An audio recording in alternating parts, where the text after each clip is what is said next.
கார்த்தி, கார்த்தி,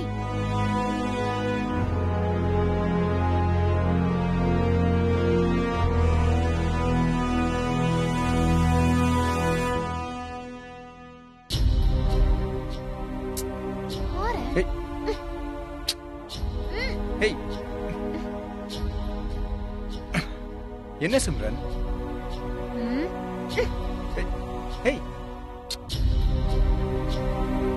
பார்த்தல, இந்த விளையாட்டு தானே வேணாங்கிறது. முக்கியமான ஒரு ஆஸ்கர் நாமினேஷன் பிலிம், அத பாத்துக்கிட்டு இருக்கேன். அதை விட முக்கியமான விஷயம் நான் பேசணும். என்கிட்ட உட்காந்து பேசவே மாட்டியா? சரி பேசுறேன். மேடம் உத்தரவு போட்டா நான் செஞ்சுதானே ஆகணும். செல்ல ஓரம் வச்சிட்டேன்.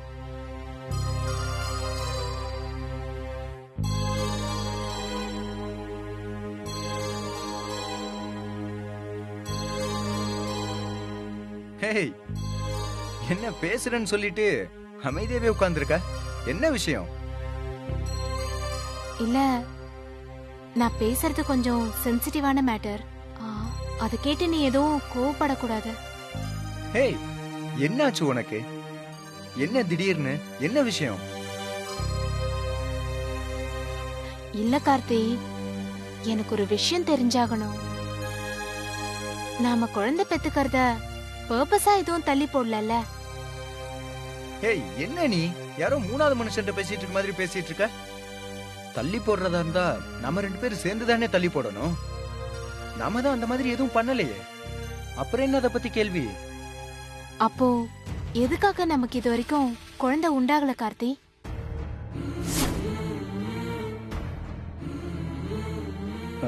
இப்படிலாம் கேள்வி கேட்டா நான் என்ன பதில் சொல்ல முடியும்? ஆமா, என்ன திடீர்னு இப்படி ஒரு எண்ணம் உனக்கு? குழந்தைங்கிறதுல எதுவும் நம்ம கையில இல்ல சிம்ரன். அதெல்லாம் தானா நடக்கணும். கார்த்தி, அதுவா நடக்கட்டும்னு விடுறது கரெக்ட் தான். ஆனா நமக்கும் கல்யாணம் ஆகி 1 year ஆகுதுல்ல. பேசாம ஒரு தடவை போய் செக் பண்ணிக்கலாமா? என்ன சிம்ரன், என்னாச்சு உனக்கு? எதுக்கு வந்ததுல இருந்து டிஸ்டர்பாவே பேசிட்டு இருக்க? என்ன, யாராவது ஏதாவது உன்கிட்ட சொன்னாங்களா? சேச்சே, அப்படியெல்லாம் ஒண்ணும் இல்ல. எனக்கா மனசுக்குள்ள ஒரு எண்ணம். ஏன்னா இந்த வீட்ல சம் ப்ராப்ளம் இருக்குன்னு நான் கேள்விப்பட்டேன். ப்ராப்ளம்? என்ன ப்ராப்ளம்? எனக்கு எதுவும் புரியலையே. இல்ல ப்ராப்ளம் இருக்கிறதுனாலதான் மருது மாமாவுக்கும் கலையக்காவுக்கும் குழந்தை இல்ல, பூங்கோத அன்னிக்கும் குழந்தை இல்ல. ஏதோ அதிசயமா ஜனனிக்கு குழந்தை உண்டாயிருக்குன்னு கேள்விப்பட்டேன். என்ன, ஏதாவது பேப்பர்ல போட்டிருக்காங்களா? லூஸ் மாதிரி பேசாத பாத்துக்க. மருதண்ண கல்யாணிக்கு குழந்தை உண்டாகாமலாம் இல்ல, உண்டானதுக்கு அப்புறம் குழந்தை கலைஞ்சிருச்சு. என்னங்க, ஏதோ ஒண்ணு குழந்தை கலைஞ்சிருச்சுல்ல, இப்ப குழந்தை இல்ல தானே? இது என்னடா வம்பா போச்சு? ஏய், இங்க பாரு கார்த்தி, தயவு செஞ்சு நான் சொல்றத கோவப்படாம கேளு. டாக்டர் கிட்ட போய் செக் பண்ணிக்கிட்டா நல்லது தானே?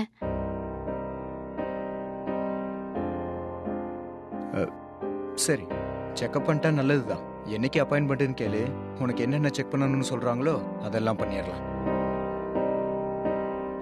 நீயும் சேர்ந்து பண்ணிக்கிட்டா நல்லது தானே கார்த்தி?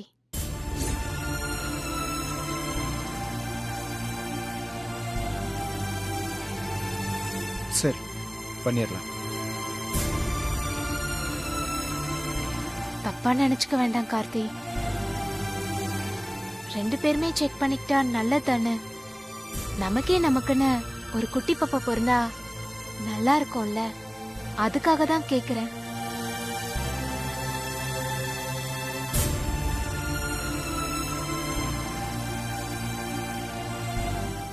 இங்க பாரு, தப்பா எடுத்துக்கிட்டியா?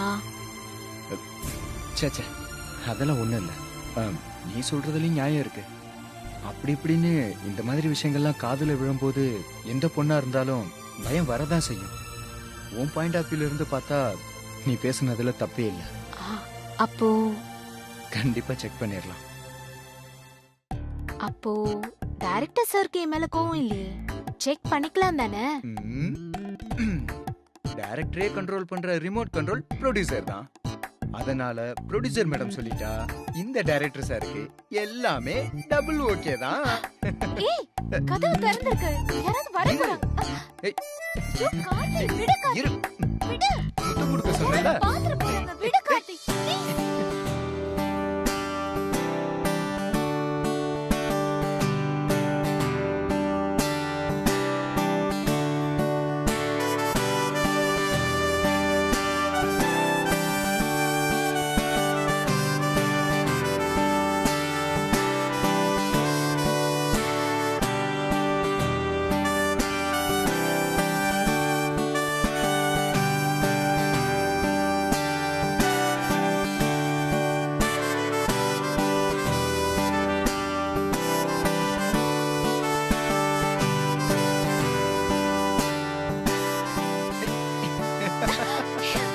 கார்த்திக். எங்க ஓடுற? தப்பிக்க பாக்குறியா? ஐயோ, விடு. உன்னை நான் தப்பிக்க விடுவேனா? ஐயோ, விடு கார்த்திக், நான் போகணும். வெளியே போகணுமா? ம், நிஜமாவே போகணுமா? ம். அப்ப விட்டுறட்டுமா? விட்டுறட்டுமா?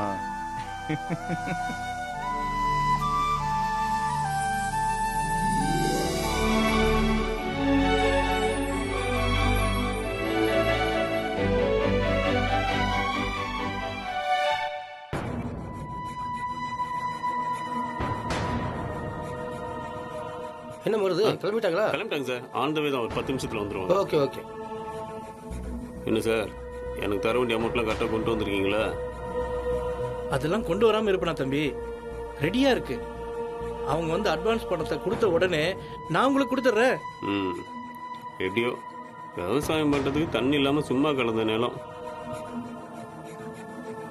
எந்த வருமானமே இல்லாமல் சும்மா கலந்த நிலத்துக்கு இவ்வளோ பெரிய அமௌண்ட் வருதுன்னா அது ரொம்ப பெரிய விஷயம் சார். வர்ற பணத்தை பேங்க்ல போட்டு காலத்து வட்டி வாங்கி சாப்பிடலாம் சார். ரெஜிஸ்ட்ரேஷன் முடிஞ்ச உடனே சொன்ன மாதிரி அமௌண்ட்டை கொடுத்துருங்க. கண்டிப்பா கொடுத்துறேன் தம்பி. என்ன நீங்க இவ்வளவு பெரிய விஷயத்தை முடிச்சு கொடுக்க போறீங்க? உங்களுக்கு பண்ணாம இருப்பேனா? வந்துட்டாங்க. வாங்க சார். வாங்க, வணக்கம், வாங்க, வணக்கம். வணக்கம் வணக்கம் வணக்கம் வணக்கம். வாங்க சார், வணக்கம். உட்காருங்க. சரி. அப்புறம் எல்லாம் நல்லா இருக்கீங்களா? நல்லா இருக்கு நல்லா இருக்கு. நம்ம விசிட்டிங் கார்டு இந்தாங்க. நல்லா இருக்கீங்களா தம்பி? நல்லா இருக்கு, நல்லா இருக்கு. அப்புறம் சார் ஃபார்மாலிட்டிஸ்லாம் முடிச்சிடலாங்களா? தாராளமாக முடிச்சிடலாம் சார். லிக்கர் ஃபேக்ட்ரி கட்டுறதுக்கு நாங்கள் தேடாத இடமே இல்லை சார். ஏதோ மருது மூலமாக இந்த இடம் கிடைச்சதுல ரொம்ப சந்தோஷம் சார். அட்வான்ஸாக இப்போ நாங்கள் 20 lakhs செக்காக கொடுக்குறோம். பேலன்ஸை ரிஜிஸ்டர் அப்போ செட்டில் பண்ணிடுறோம். ஆமாம் ஆமாம், மருது எங்கிட்ட எல்லாம் டீட்டெயிலாக சொல்லிட்டாரு. நீங்கள் சொன்ன மாதிரி அக்ரிமெண்ட்லாம் ரெடி பண்ணி வச்சுருக்கேன். பார்த்துட்டு சைன் பண்ணுறீங்களா?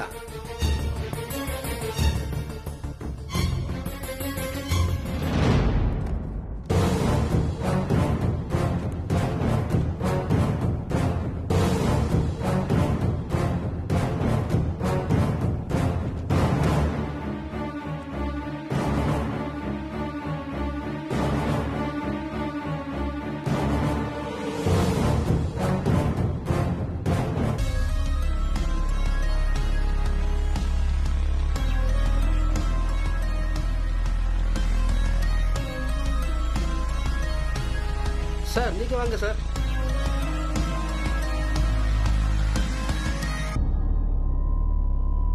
இந்தாங்க. இந்தாங்க இந்தாங்க. என்ன போடுங்க போடுங்க. மருது நீங்கள் வந்து சாட்சி கைது போடுங்க. இந்த வரோம். இந்தாங்க. இந்தாங்க தம்பி, நீங்களே போடுங்க.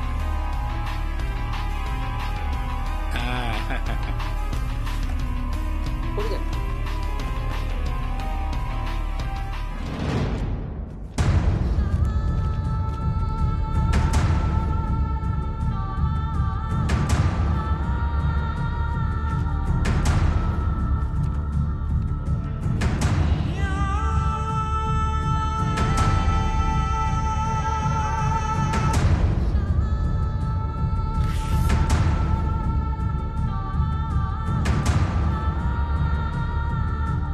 வாங்க சார், இந்தாங்க வாங்கிக்கங்க,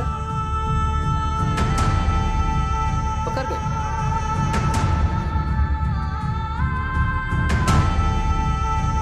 எல்லாம் நல்லபடியா முடிஞ்சதா? சந்தோஷம் தானே? ரொம்ப சந்தோஷம். திருப்தி தானே? வாங்கணும் திருப்தியா இருக்கீங்களே? ஆமா ஆமா ஆமா.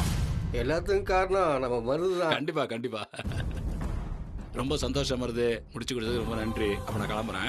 சரிங்க சார். சரி சரி வாங்க வரேன் வாங்க. சார். வரேன் தம்பி, வரேன் வரேன். வாங்க சார். சார் அனுப்பிட்டு சரி மருது, போயிட்டு வாங்க. ரொம்ப சந்தோஷம் தம்பி. ரிஜிஸ்ட்ரேஷன் முடிஞ்சோடனே நம்ம ஃபார்மாலிட்டிஸ் என்னன்றதை பார்த்துக்குவோம். இப்பவே எல்லாம் முடிஞ்சு போச்சுன்னு நினைச்சுக்க வேணாம். ஃபேக்டரி கட்டும்போது எங்க லோக்கல் பீப்புள யாரையும் தெரியாது. அதனால இங்க வேலை செய்ய வேண்டிய ஆட்கள் எல்லாம் கூட்டிட்டு வர வேண்டியது உங்க பொறுப்பு. உள்ளூர் ஆளுடைய உதவி இல்லாம நம்ம எதுவும் செய்ய முடியாது பாருங்க. அது மாதிரி இந்த பொலிட்டிக்கல் இன்ஃப்ளூயன்ஸ்லாம் அப்பட கொஞ்சம் இருக்கும். அந்த மாதிரி எதுவும் இல்லாம பாத்துக்க வேண்டியது உங்க பொறுப்பு. எவ்வளவு செலவானாலும் பரவாயில்ல, அந்த பொறுப்பை உங்கள்கிட்ட ஒப்படைக்கிறோம். ஏன்னா எங்களுக்கு இந்த விஷயத்தை நீங்க பண்ணி கொடுத்ததுல ரொம்ப சந்தோஷம். அமௌண்ட்டை பற்றி நீங்கள் கவலைப்படாதீங்க. நீங்கள் எதிர்பார்க்காத அமௌண்ட் உங்களுக்கு கிடைக்கும். ஆனால் நாங்கள் சொல்கிற மாதிரி கூடிய சீக்கிரம் முடிச்சு கொடுத்தீங்கன்னா அதுவே போதும். கண்டிப்பா சார். சொல்லிட்டீங்களே சார், ஊர்ல நமக்கு இல்லாத செல்வாக்கா? ஊர்ல பெரிய குடும்பம் சார் நம்ம குடும்பம். எங்களுக்கு தெரியாதா? ஊர்ல உங்களுக்கு இருக்க செல்வாக்க வச்சு தானே எல்லா வேலையும் உங்களை வச்சு பார்க்கறோம். சரி மருது, அப்ப நாங்க கிளம்புறோம். சரி வாங்க சார். சார், வாங்க.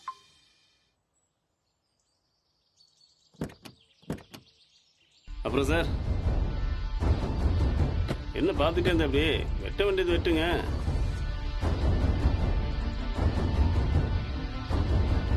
இந்தாங்க, இதுல 2 லட்சம் ரூபா பணம் இருக்கு. ரெஜிஸ்ட்ரேஷன் முடிஞ்ச உடனே பாக்கி பணத்தை கொடுத்துட்றேன். அப்ப நான் கிளம்பட்டுமா தம்பி? மருது மருது, நிலத்தை வித்து கொடுக்கறதுல வாங்குறவங்க கொடுக்குற பணம், விற்கிறவங்க கொடுக்குற பணம், அது பத்தாதுன்னு ஃபேக்டரி கட்ட போறதை பார்த்துக்கிறதுக்கு தனி பணம். மொத்தத்துல பணமோ பணம்டா.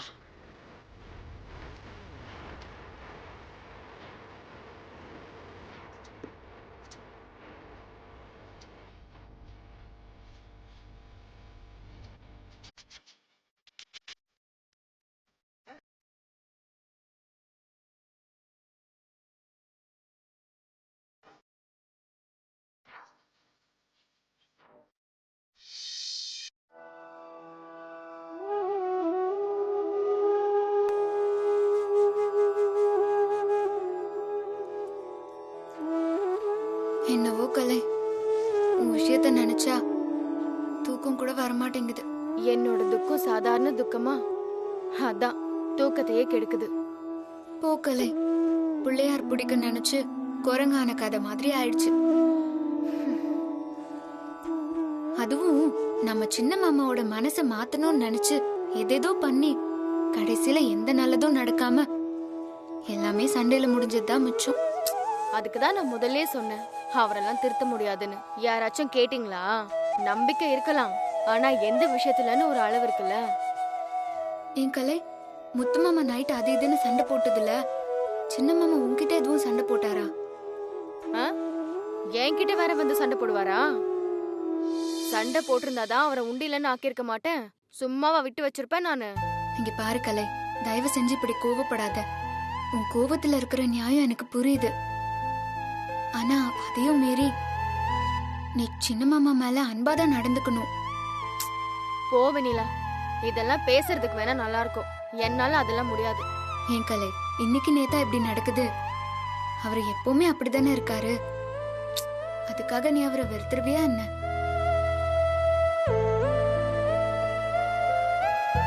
இங்க பாரு கலை, நீ காமிக்கிற அன்பு மரியாதையும் தான் சின்ன மாமா மனசை மாத்தும். ஏன்னா இந்த உலகத்துல மிகப்பெரிய ஆயுதமே அன்புதான். எங்க அம்மா திருப்பி திருப்பி எனக்கு அதை சொல்லி கொடுத்திருக்காங்க தெரியுமா? நீ மட்டும் அப்படி அன்பா நடந்துக்கிட்டா எத்தனை தடவை வந்து அவர் உன்னை கண்டுக்காம போக முடியும்? முகத்தை திருப்பிக்கிட்டு அவர் எங்கதான் போனாலும் மறுபடியும் உன்கிட்ட தானே வந்தாகணும். அதை நீ இந்த 2 நாள்லயே உணர்ந்து